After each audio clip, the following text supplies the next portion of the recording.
Muito bom dia para você. Estamos ao vivo aqui dos nossos estúdios, hoje recebendo o comandante do 15º Batalhão de Polícia aqui de Caçador, o Tenente-Coronel José Ronaldo Branco. Seja muito bem-vindo e é uma satisfação ter o senhor por aqui, nesse momento que o senhor já vem findando a sua carreira, né, comandante? Vem marcando Caçador aí pela sua gestão junto ao batalhão aí, com muitas ações, e a gente já começa a sentir falta aí, porque é aquilo que a gente estava falando, quando se acostuma, né, já tem que mudar, mas faz parte do ofício, né? Bom dia. Bom dia.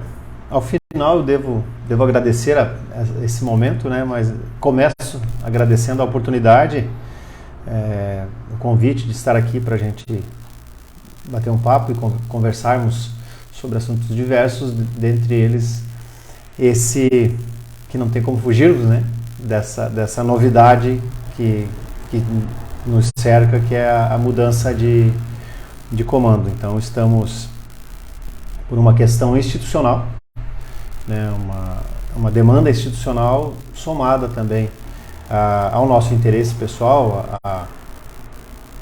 né, algo do que a gente tanto falou e tanto fala ao longo da carreira, e na nossa estada em Caçador não foi diferente. A nossa família está já em Erival do Oeste e Joaçaba, então é a oportunidade também de atendermos o chamado institucional e a oportunidade de reunirmos a família de novo, a esposa, os filhos, como tem que ser. Até quando for possível, temos que família, pai, mãe e filhos estarem juntos, é bem mais confortável, né? E então a demanda funcional junto com essa possibilidade de juntar a família. Justamente o que a gente falava dos valores, né? Que a gente perdeu muito hoje, essa questão da instituição família, né? Então o senhor está mais um período em Caçador, depois vai estar se dirigindo à cidade de Erival, vai atuar lá também na sua área, comandante? Isso, nós tivemos a possibilidade de transferência para a região militar, que é um órgão de gerência, de comandamento superior, ou para o batalhão de Erival do Oeste. A nossa opção foi pelo batalhão, porque o comando de unidade, assim como o nosso batalhão de Caçador, né, comandar uma unidade confere ao profissional que está à frente, ao comandante, certa autonomia, e que é satisfatória, né? A possibilidade do contato com a comunidade, um contato aproximado com a comunidade, com as lideranças, com os poderes constituídos, para juntos a gente desenvolver o trabalho, é extremamente satisfatório. Então, estar à frente de um batalhão, de uma unidade operacional, é o que a gente fez a vida toda, e sendo essa, creio que seja uma das nossas últimas missões, né? Porque já contamos aí com 36 anos de serviço de um modo geral, mas temos 31 anos de efetivo serviço na Polícia Militar, e a previsão de encerramento da carreira é para novembro do ano que vem. Então, creio que essa seja a última missão, e será no serviço operacional, no comando de uma unidade operacional, como foi a carreira toda. A gente, né, se acostuma com os seus ensinamentos, com os eventos que a gente teve, a forma como o senhor trata a imprensa, como o senhor tem tratado a comunidade. Ontem o senhor foi um dos convidados a estar na mesa que debate o assunto da segurança nas escolas, e o senhor sempre colocou nos seus treinamentos, acho que um dos poucos que trouxe para a polícia essa questão do amor pelo que se faz, de desmistificar essa ideia do policial, aquele homem mau que só prende, mas que por trás dessa farda, dessa carapuça, tem um ser humano, tem um coração que bate, né, comandante? A gente faz parte das falas que a gente tem a oportunidade de repartir com a comunidade por aí afora, que o nosso policial, na verdade, ele é o reflexo da sociedade, né? A Polícia Militar, ela conta para contar com um policial formado, ela vai até a sociedade, até as nossas casas, até as nossas famílias, e convoca, mediante concurso público, os nossos filhos, os filhos da nossa comunidade. Então, e tem 10 meses um curso de formação de soldados, um profissional, uma pessoa formada em nível superior, que em 10 meses vai ser preparado para ser policial. Então, temos na Polícia Militar de Santa Catarina, dito pela mídia nacional, pelas estatísticas nacionais e estatísticas oficiais, então tanto notícia quanto números apontam a nossa Polícia Militar como a melhor do país. E com a devida permissão aos demais estados, sabemos que Santa Catarina é um estado bom de se viver. Então a polícia reflete o que é o estado, reflete o que é a nossa comunidade. E aqueles irmãos que vêm de outros estados, atraídos pelo concurso para a Polícia Militar, trazem consigo predicados de valor, porque enxergam uma polícia bacana, uma polícia interessante, uma profissão que quer servir, e uma polícia que tem conceito. E sorte nossa como no processo de seleção, né, que podemos contar cada vez mais com pessoas boas vindo procurar essa polícia que já tem conceito, num estado, uma comunidade que é ordeiro, um estado ordeiro, uma comunidade ordeira e trabalhadora, para termos uma polícia cada vez melhor. Claro que por ser feita por seres humanos, claro que em razão da natureza que a Polícia Militar presta, do serviço que a Polícia Militar presta, que é cercear uma liberdade aqui, outra ali, freia, bota o cinto, usa o capacete, não anda com velocidade a mais, a abençoada da multa, né, que às vezes nos afasta tanto, né? O policial me multou, podia ter só me usado o bom senso e só me aconselhado. Mas quando o nosso legislador, que foi eleito por nós, nosso representante federal, escreveu o Código de Trânsito, ele não deixou ao policial militar o direito de usar o bom senso. O policial militar cumpre a lei. E nós, quando nos habilitamos, lá no Centro de Formação de Condutores, se cair na prova aquela que a gente precisa para conseguir a nossa carteira, cair perguntas tipo, você vai beber e dirigir? Não. Você vai andar com o seu carro sem licenciamento? Não. Porque senão não passa na prova. Então, para passar na prova, a gente cumpre tudo, mas depois que passa na prova e consegue a carteira, a gente quer fazer as coisas diferentes do que o Código de Trânsito disse e acaba, é uma questão humana, é normal que seja assim. A gente acaba colocando a culpa no policial militar, né? Então, é só um exemplo de coisas que acabam afastando, às vezes, os olhos e a simpatia da comunidade do policial. Além daquelas situações de crise, a natureza das ocorrências que a gente atende, violência contra a família, violência doméstica, às vezes um domingo de festa, de Dia das Mães, e acaba por uma questão sociológica, comportamental, alguém da família se descompensando e praticando uma violência, a polícia militar entra nesse cenário mediando, é sempre traumático. Então, nem sempre o nosso policial, a instituição em si, acaba tendo a oportunidade de mostrar que vestem essas fardas seres humanos. Como você bem disse, agradeço a tua menção e a consideração pelo nosso policial, que sei que o amigo tem, de compreender que somos seres humanos, né, passivos de erro, mas que saímos de casa sempre querendo fazer o certo, sempre querendo fazer o melhor para proteger as pessoas, que é a razão de ser da Polícia Militar. E é uma das profissões mais estressantes aí do mundo, né? Porque está sempre ali no foco da crise, está sempre envolvido. Quando você precisa, é quem você chama, né? É o 190. É um dado lamentável, que é nacional e no nosso estado mesmo, né? Um estado, como eu disse, não é DISC, é estatístico, que temos uma boa qualidade de vida, mas é também estatístico que a idade média de sobrevida do policial militar, de quem teve uma carreira como policial militar, é 58 anos, mesmo em Santa Catarina. Hipertensão, doenças cardíacas, diabetes, ansiedade, depressão. Essas doenças, a ansiedade, a depressão é uma doença que assola todas as classes sociais, todas as faixas etárias hoje, infelizmente, né? E com os nossos policiais é isso que você falou. A gente começa de manhã numa ocorrência comum de trânsito, às vezes essa ocorrência de trânsito vira um bate-boca, vira um desentendimento e se instaura um caos. Aí daqui a pouco sai para uma orientação à comunidade, vai para o colégio fazer um policiamento, vai para o estudante cidadão, que é um momento lindo, mágico, né? Aquela conexão com as escolas, com os nossos diretores, professores, que são nossos parceiros, as crianças nos abraçam. Aí sai do estudante cidadão, vai para uma ocorrência, um roubo, uma violência doméstica, às vezes uma tentativa de homicídio, algo impactante, uma mãe que perdeu tudo, uma família que perdeu tudo num incêndio. A gente está junto com os nossos bombeiros nos incêndios. A Polícia Militar é sempre chamada para tudo, é cultural e por questão de ordem, preservação da ordem pública, nós temos obrigações também de estarmos juntos nesses cenários de crise. E chega, não é machista o comentário, gente, por favor, mas só para fazer uma alegoria aqui, ilustrar o que é a vida do policial. Chega às 7 horas, sai de serviço, 8 horas está em casa, a amada, a esposa, a família, nego, daí às 8 horas a gente vai na pizzaria, né? Tipo, tudo aquilo que ele passou o dia todo, ele tem que tirar a farda com aquilo tudo, né? E voltar a ser ele, o pai de família, o cidadão, abraçar a esposa, um beijo no filho, não, vamos. Ou então, vamos caminhar no Parque Central. Despido de tudo aquilo que aconteceu, tantos picos de adrenalina, de tantas descargas de analgesia para se preparar para um eventual conflito ao longo de um dia todo.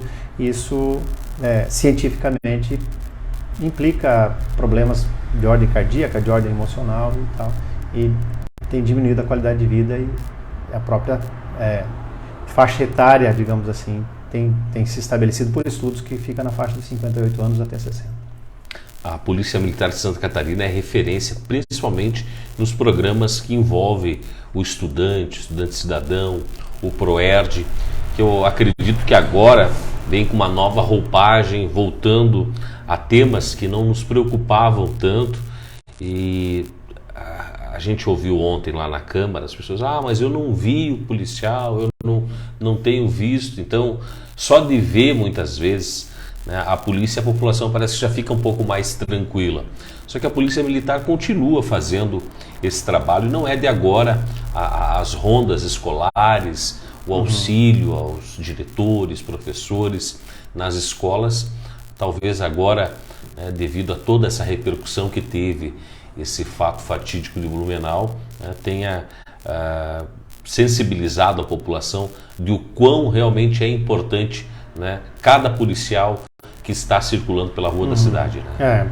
A gente não, como eu falei, como nós falamos ontem lá perante a comunidade, na Casa do Povo, né, na Câmara de Vereadores, e falamos também na semana passada lá em Rio das Antas, a Polícia Militar, nenhum de nós, de qualquer forma, jamais vai tripudiar, vai desconsiderar o que aconteceu. Infelizmente aconteceu lá em Blumenau e aconteceu outro dia num outro estado da nossa federação, enfim, aconteceu em Saudades aquela vez, né? Nós víamos, como o amigo falou, já desde sempre, né, com palestras, com encontros, com visitas. O ProERD está já há 25 anos na estrada. A rede de segurança escolar, nós temos, quando nós fizemos essa virada de chave tecnológica nas operações da Polícia Militar, a partir do sistema com a tecnologia embarcada e tal, com o mobile, nós passamos a ter um controle estatístico do que fazemos e criamos, operacionalizamos uma série de programas. A Polícia Militar, ela vem se reinventando. Esse é o termo que mais se aproxima do que nós estamos fazendo e buscando fazer a cada passo da sociedade. A gente se reinventa para trabalhar a preservação da ordem pública, a prevenção da quebra da ordem. Então, desde 2017, quando nós começamos com a Rede Catarina, com a rede de vizinhos, logo a seguir veio a Rede Rural de Segurança, mas desde 2017 já foi carro de saída nessa corrida, digamos assim, houve a Rede de Segurança Escolar, que o policial, como ontem falou Alvarenga, o capitão Alvarenga, passa pelas escolas, conversa com professores, conversa com diretores, e como consultor de segurança, técnico em segurança que ele leva informações e orientações, é elaborado um relatório em cada escola sobre os cuidados que se precisa ter com aspectos ligados à segurança. Então nós temos logo a seguir veio o Estudante Cidadão, o ProERD, como eu falei, já é perene. E não raras vezes, a partir do próprio Estudante Cidadão, outras escolas nos convidam, porque o Estudante Cidadão a gente não consegue levar para todas as escolas, mas os gestores nos convidam para palestras, para falas em torno daquilo, tudo que a gente fala em cada encontro e em cada formatura do Estudante Cidadão, e a gente está presente. aconteceu essa situação, essa lástima, essa situação lamentável, de novo nós nos reinventamos. De novo com algumas dificuldades em torno de efetivo, que é típica não só da nossa instituição, né? Em razão da demanda, nós nos reinventamos e com o apoio da tecnologia, nós preservamos a ordem. Como se diz, nós fazemos mais com menos. Então, mesmo estando fazendo com menos, um pouco menos de efetivo, a gente consegue se reinventar e arrumamos um espaço aí em torno do pessoal do serviço administrativo para ter mais essa carga de policiais cobrindo, fazendo essa presença para levar esse conforto que a gente sabe que leva esse conforto à retina das pessoas visualizar o policial. Mas não fazemos cortina de fumaça, não deixamos de dizer e convidar a comunidade, como falamos ontem, de que é muito mais, né? Não é só a polícia. Nós precisamos cada vez mais buscar a gênese, buscar a nascente dos problemas que nos assolam. Então, convidar a comunidade a também fazer a sua parte, né? As famílias a fazer a sua parte nesse processo. Isso, fazer a sua parte, comandante, é os pais também assumirem o seu papel de pai, de mãe, de gestor da entidade família, de saber o que o seu filho acessa. O senhor me mostrou, né, os seus acessos em aplicativos, fica tudo registrado, né, o horário, o que a gente está absorvendo, o que o seu filho está levando dentro da mochila, né, as mensagens que ele recebe. Então, mais do que nunca, agora é a hora também de cumprir o papel do pai e da mãe em poder acompanhar, fiscalizar e ter acesso a essas informações e evitar algo, né, que possa vir a acontecer. Qual que é o conselho que o senhor dá para os pais? Então, é uma fala meio repetida, né? Mas se é oportuno que a gente fale, a gente tem que repetir sem medo de parecer repetitivo. Até ontem, o termo fiscalização, ontem na nossa fala na Câmara eu falei de fiscalizar, de cuidar, e faltou dizer aos pais que cuidar do seu filho e fiscalizar o acesso aos aplicativos, aos dispositivos de smartphone, iPhone, enfim, de um modo geral, ou a internet via computador, não é só um direito do pai, é uma obrigação. É uma obrigação de cuidado, porque quem ama, cuida. A alegoria que eu fiz com o presente, eu lhe dou um presente, se é um presente que você gostou, você não vai amassar, jogar fora. Não, a gente abraça, a gente quer cuidar desse presente. E não temos dúvidas que os nossos pais têm cada filho como um presente. Então, nós precisamos cuidar. E fiscalizar os acessos aos aplicativos, às redes sociais, ao conteúdo que os nossos filhos consumem, é direito, é obrigação e é um cuidado fundamental, porque a internet não tem freios. É uma janela aberta para o mundo, que às vezes o nosso filho está seguro no seu quarto, mas ele está conectado com o outro lado do planeta. E é importante, é fundamental que o pai saiba o que ele está consumindo. Além disso, ainda que ele só consuma coisas seguras, ainda que ele só pesquise e vai lá para esses sites de... Dá para falar os nomes dos sites? Pode, né? Pode falar. TikTok, Google, YouTube, Instagram, Quai, ver vídeos, ainda que ele só veja vídeo de biologia. Tem um cara que eu falei para ti antes que gosta de ver vídeos sobre biologia e tal. Biologia, sobre vida, sobre animais, sobre geografia, locais bonitos do planeta. Ainda assim, o algoritmo vai escravizá-lo. O algoritmo vai trazer para ele oferta de vídeos curtos para ele ficar preso, acessando. Endorfina é viciante. Então, mesmo que o conteúdo consumido seja bacana, seja bonito, o excesso de permanência nesse contato faz com que a pessoa, a criança ou adulto, esteja cada vez mais vinculado àquele espaço e deixe de crescer, deixe de viver, deixe de sentir a brisa da manhã, de sentir o calor do sol, as gotas da chuva, deixe de fazer uma atividade física, deixe de fazer uma língua estrangeira para ter algo a mais no currículo para disputar o espaço no mercado de trabalho amanhã, deixe de fazer natação, fazer aula de violão. Nós não temos tempo para nada, todos nós, nossos filhos também. Mas se for ver as horas que permanece num play jogando, acessando conteúdos diversos na rede social ou nos aplicativos, a gente vai ver que todos nós temos sim, todos os dias, 1, 2 horinhas livres que poderiam ser mais bem aproveitadas. É o que o senhor comentou antes dos games, né?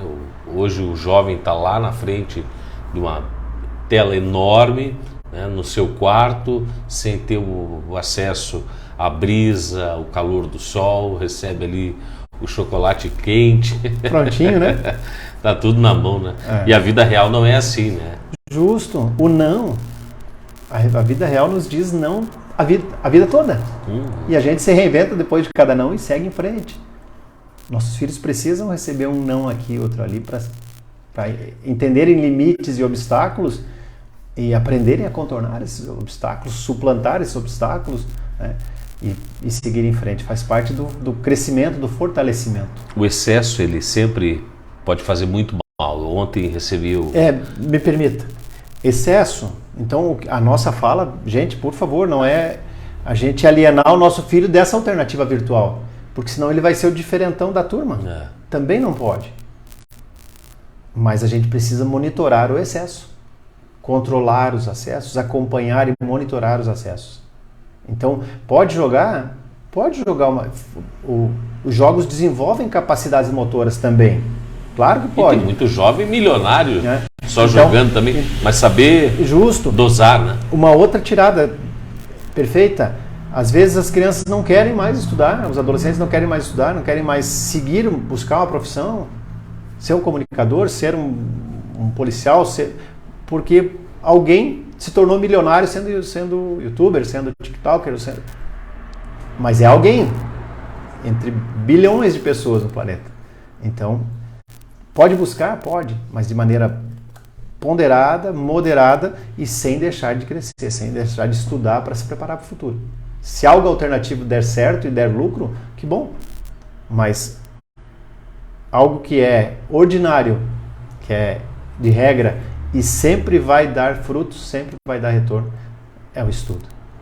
O que eu falava ontem, uma colega comentou que estava triste porque levou suas 2 filhinhas no circo e chegou lá, o circo estava indo embora, estavam descendo a lona e as crianças começaram a berrar, a chorar no carro. Daí uma veio chorando e a outra ficou olhando para o nada, assim. Aquilo me cortou o coração.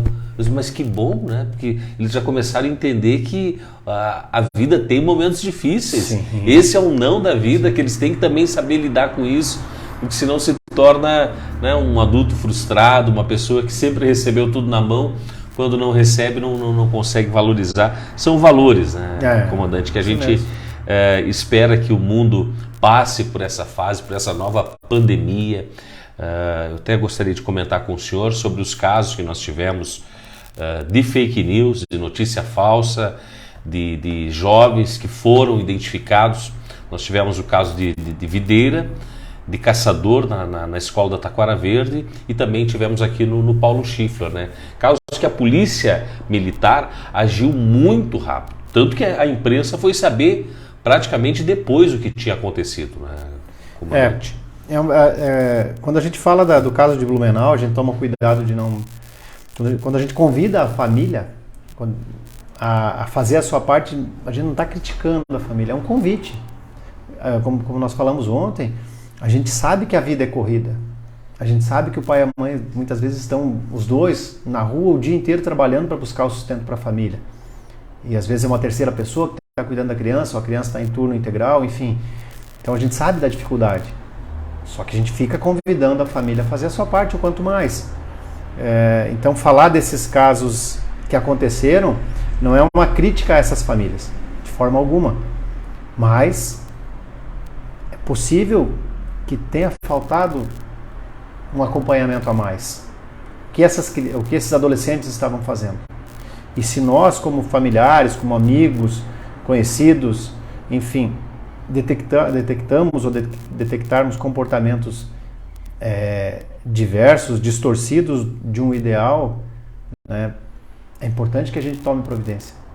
Que a gente comunique se a gente não consegue mudar, que a gente comunique quem possa nos ajudar. E a situação é uma lástima. A pessoa se valer de um momento tão triste, tão penoso e que acabou, em razão de tudo que houve lá e também do quanto a velocidade da informação hoje em dia, tudo acaba levantando muita poeira em torno de cada coisa que acontece, então se espalha demais e gerou uma polvorosa, né? Gerou uma espécie de... gerou pânico e essas pessoas se valer desse momento de preocupação das pessoas para disseminar esse tipo de fake news, para adotar esse tipo de comportamento, isso é lamentável. Aí reforça a nossa preocupação, o nosso pedido, o nosso convite às famílias para que monitorem, para que fiscalizem efetivamente o que o seu filho está fazendo. Ah, mas já tem 17 anos. Até 18 não responde por si tecnicamente no nosso país. Então, até 18 anos está sujeito à nossa fiscalização, sim. E, via de regra, as pessoas que estão bem encaminhadas, digamos assim, já aos 17, 18 anos, está concluindo seu nível médio, se já não está, até cursando algum nível superior, e já está buscando seu espaço no mercado de trabalho.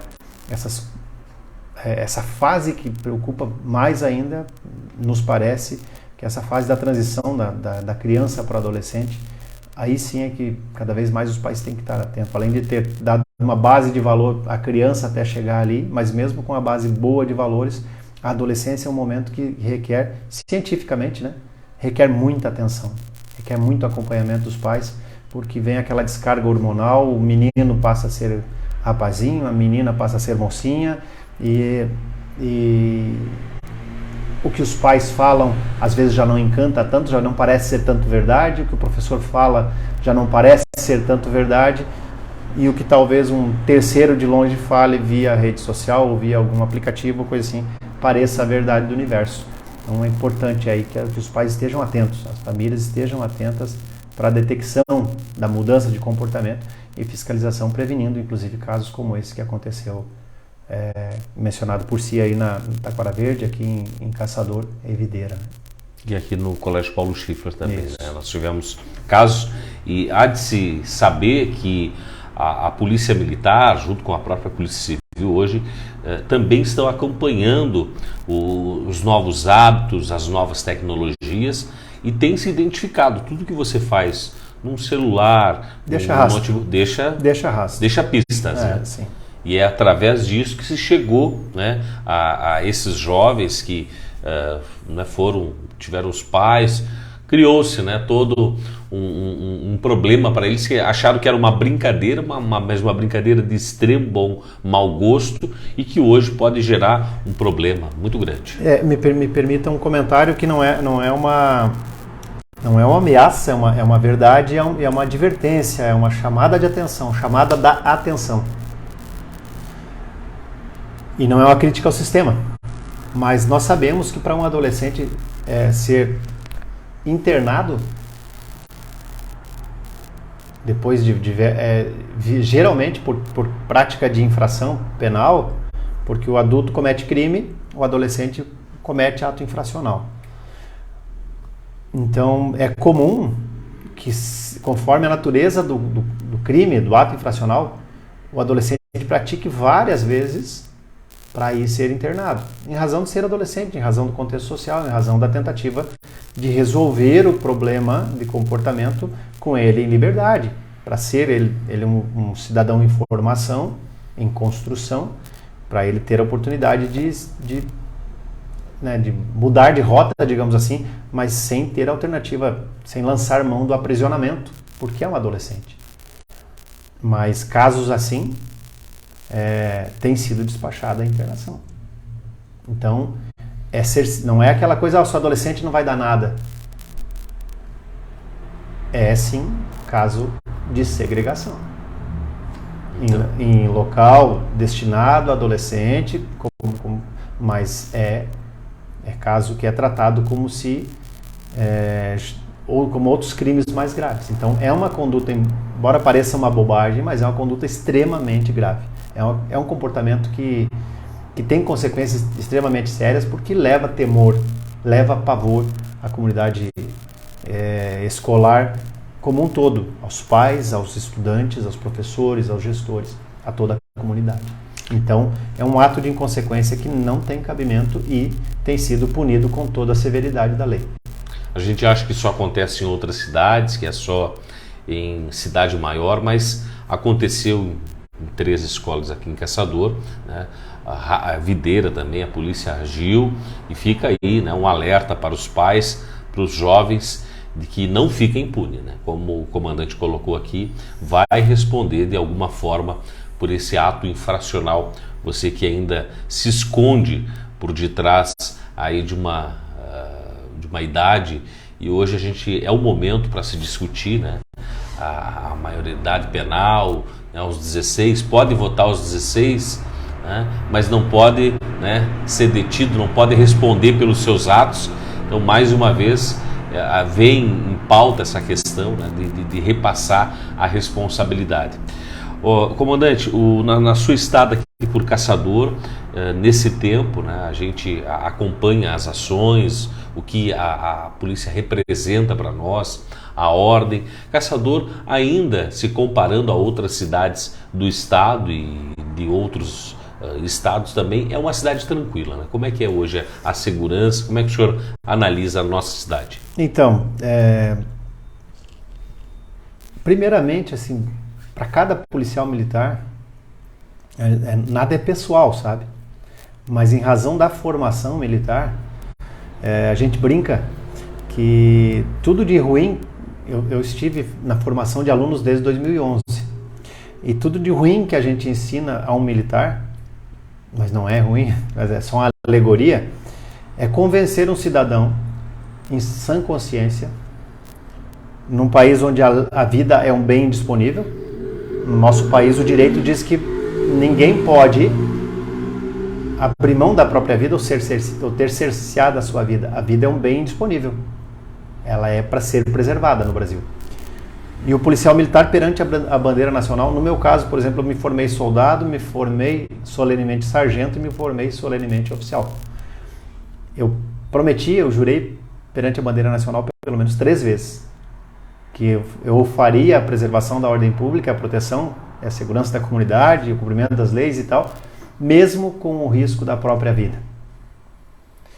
E a última coisa que um policial militar pensa, parece inconsequente, mas não é, a última coisa que o policial militar pensa no desembarque de uma viatura, numa situação de crise, tomando pedrada, tiro, faconaço, a última coisa que ele pensa é na própria vida. Ele adota estratégias e técnica policial para manter-se em condições de atender, de proteger o seu companheiro e de proteger a comunidade, mas ele não faz uma reflexão sobre a própria vida, necessariamente. Não lembra naquele momento, não para pensar na esposa que ficou em casa e nos filhos. Não é que ele não goste, ele ama de coração, e é tudo para o policial e sua família. Mas num momento de estresse, fire, de uma ocorrência, o policial não tem tempo para pensar nisso. Então, é coisa que nenhuma outra profissão faz. Então, o policial é treinado para isso. Ademais, na formação militar, o que a gente ensina no pátio, na escola, com as ciências que são trazidas ao conhecimento na formação militar, a gente ensina valor, cidadania, decência. Batemos muito na tecla do respeito à dignidade da pessoa humana. Se o nosso policial militar eventualmente age com um pouco mais de rispidez, é porque é um ser humano e pode ter alguma coisa pessoal o afetando.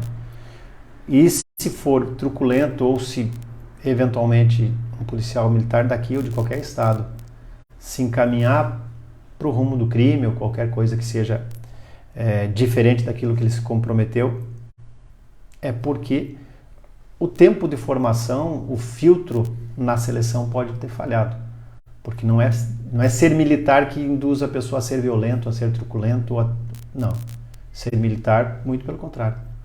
Forma um cidadão ético, cumpridor de leis e que prima por preservar a dignidade das pessoas e respeitar a integridade física e jurídica das pessoas. Então eu digo isso para falar assim que cada vez que acontece um fato, uma quebra da ordem, por mínima que seja, por mais que a gente seja profissional e não leve para o lado pessoal, mas é como se fosse pessoal, a instituição não queria que aquilo acontecesse. Então, eu falar aqui, para responder a sua pergunta, Caçador, a nossa região, de um modo geral, é uma região de um povo extremamente ordeiro e trabalhador. Não tenham dúvida, povo caçadorense, povo da região, não tenham dúvida que é uma região para se morar, para crescer, para trabalhar, para ter a sua família. É uma região fantástica. Considerando outros cenários de cidades pujantes, Caçador é uma cidade pujante, uma cidade que está desenvolvendo, e a gente tem que separar crescimento de desenvolvimento. Tem que desenvolver. Crescer pode ser desordenado, agora desenvolver é crescer com qualidade. Então, que haja desenvolvimento e que o povo contribua para isso, para Caçador continuar sendo essa cidade. Eu sei que as pessoas que eventualmente tenham sido vítima de um furto, de um roubo, de um crime mais grave, estão no seu eu, diz não, mas o comandante, eu não penso assim. Eu respeito e lamento que alguns fatos ainda tenham acontecido, porque a gente não consegue prevenir tudo. Mas a gente pode falar com propriedade, com tranquilidade, que os 2 anos do nosso comando aqui em Caçador foram, sim, tranquilos, foram de números mantidos sob controle, diminuição de índices, graças à comunidade ordeira e trabalhadora. O ano passado, por exemplo, nós não tivemos em Caçador nenhum caso de feminicídio, que é um número interessante, porque, poxa vida, a mulher, quem é a mulher? É o ser mais fantástico que existe. Se não fosse o calor, de um ventre materno, eu sei que a vida real não é um conto de fadas, às vezes não nos demos bem com a nossa mãe.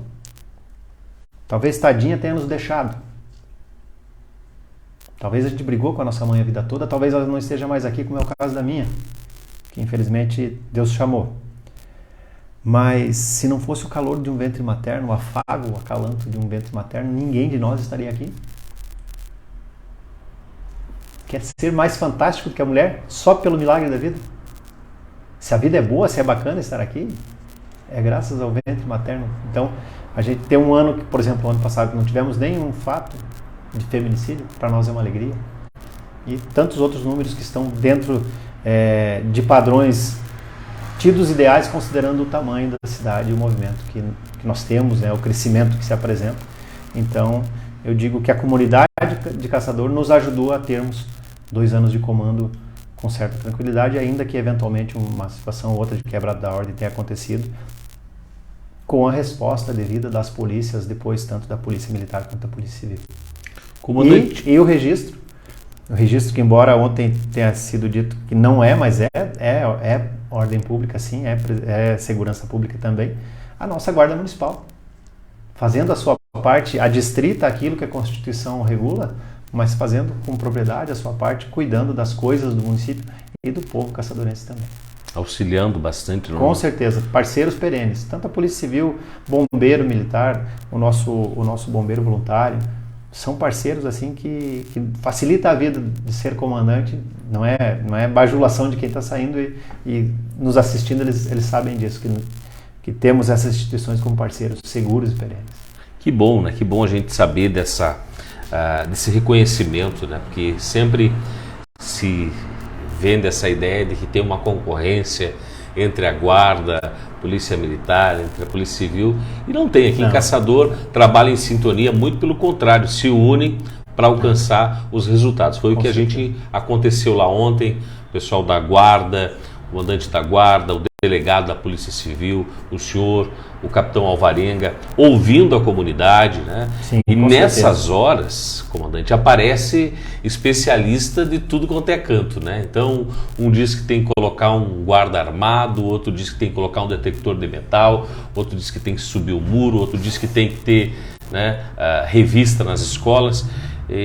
Nada disso é importante. Eu acho que, né, já atrapalha a vida de quem pensa em fazer alguma coisa errada. Ter isso, temos que ter, mas não quer dizer que vai garantir a segurança, né, 100%. Sim. Isso é uma ilusão, né? Sim. Uma utopia. A sua fala, nada disso é importante, né? Às vezes uma fala extraída e colocada fora de contexto, mas nada disso né? Nada disso vai ser a solução definitiva. Sim. Claro que é importante. Claro, é importante, claro. mas não vai resolver, né? Sim, tudo 100%. Isso é importante, vai ajudar, né? Porque vai gerar prevenção para outras coisas também, não só para esse tipo de desastre, digamos assim.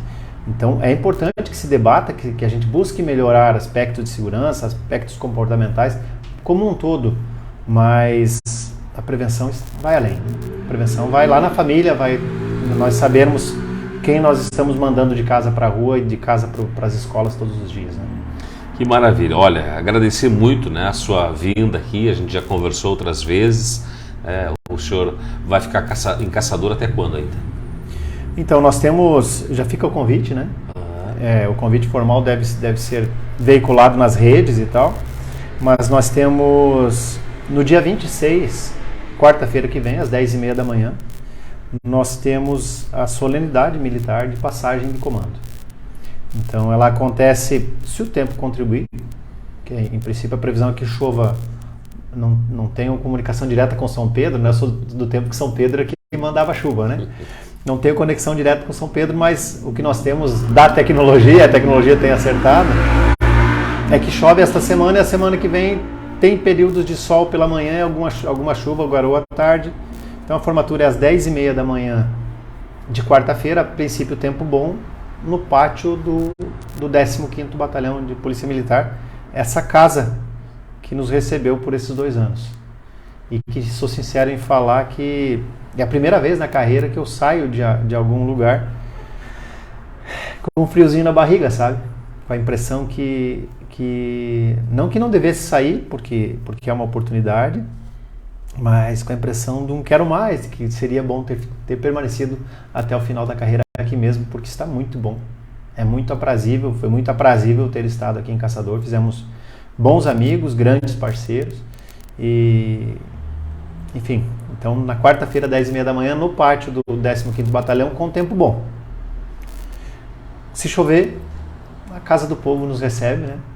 A Câmara de Vereadores do município de Caçador já está agendada e faremos daí, então, com mau tempo, faremos na Câmara de Vereadores a solenidade. Comandante, quem vem para assumir?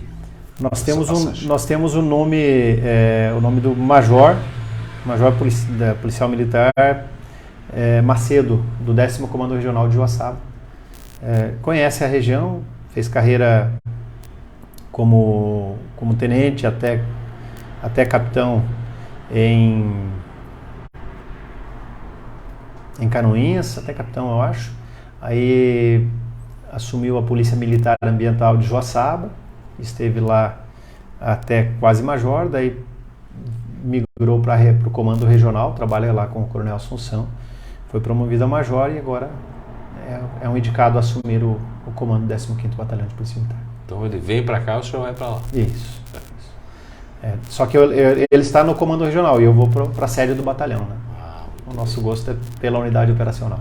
Que bom, esperamos acompanhar o senhor ainda com as suas palestras, com os seus ensinamentos, os seus conselhos aí, de uma forma bem didática, de uma forma em que as pessoas realmente interagem e conseguem absorver bastante conteúdo, como foi o seu comando aqui por Caçador, né? A gente sentiu a harmonia, a sintonia com seus comandados, a Polícia Militar com toda essa credibilidade que tem, né? Realmente fica um marco na nossa história. O agradecimento a cada um dos caçadorenses que precisaram, comandante, da Polícia Militar, dos que vão precisar ainda, e fica aqui, né, o nosso agradecimento, as portas sempre abertas. O senhor é bem-vindo em Caçador, nos nossos estúdios, na Câmara, enfim, deixou o seu legado, a sua história de vida aqui se confunde com a dos caçadorenses. Esse é lagiano, né?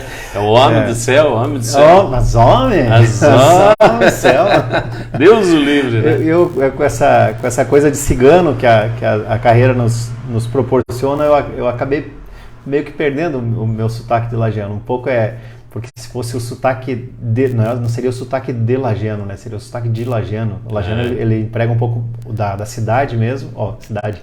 ele prega um pouco mais o I, né? O I é destacado, agente, diferente.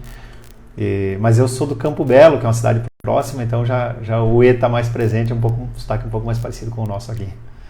Que bom, não? Rodamos aí por Chapecó, norte do estado, então não temos mais o sotaque definido, porque de certa forma também nos entregamos de coração a cada comunidade com a qual a gente teve contato e serviu. A gente busca interagir e estar mais imerso possível no contexto e cultura de cada local. Mas pode ter certeza, comandante, deixou um pouquinho, né, do senhor e leva um pouquinho também de Caçador, já que ficou... Com certeza, Caçador vai no nosso coração. Esse gostinho de quero mais. Então, quarta-feira, nós vamos estar lá no 15º Batalhão, acompanhando a passagem de comando. Se chover, a solenidade será na Câmara de Vereadores. Perfeito. Então, que Deus ilumine sempre o seu caminho, aí, que possa sempre lembrar da gente de Caçador aqui como uma cidade onde é a sua casa, né? A gente tem essa alegria em poder compartilhar com gente como o senhor, que tem um poder nas mãos e ao mesmo tempo tem toda essa humildade para vir nos ensinar. Parabéns pelo seu trabalho à frente da condição de vereador, de ser representante da comunidade caçadorense.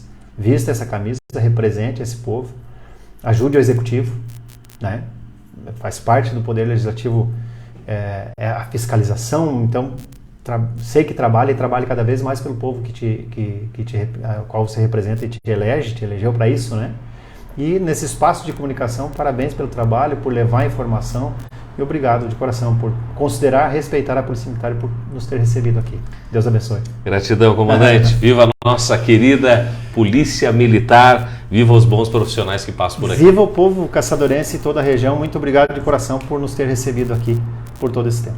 Esse é o nosso comandante, eterno comandante aqui do 15º Batalhão de Polícia Militar, José Ronaldo Branco, que fica com a gente mais alguns dias e, né, deixa a sua vida profissional, sua trajetória, sua carreira marcada na nossa cidade de Caçador. Rede CDN, jornalismo em movimento.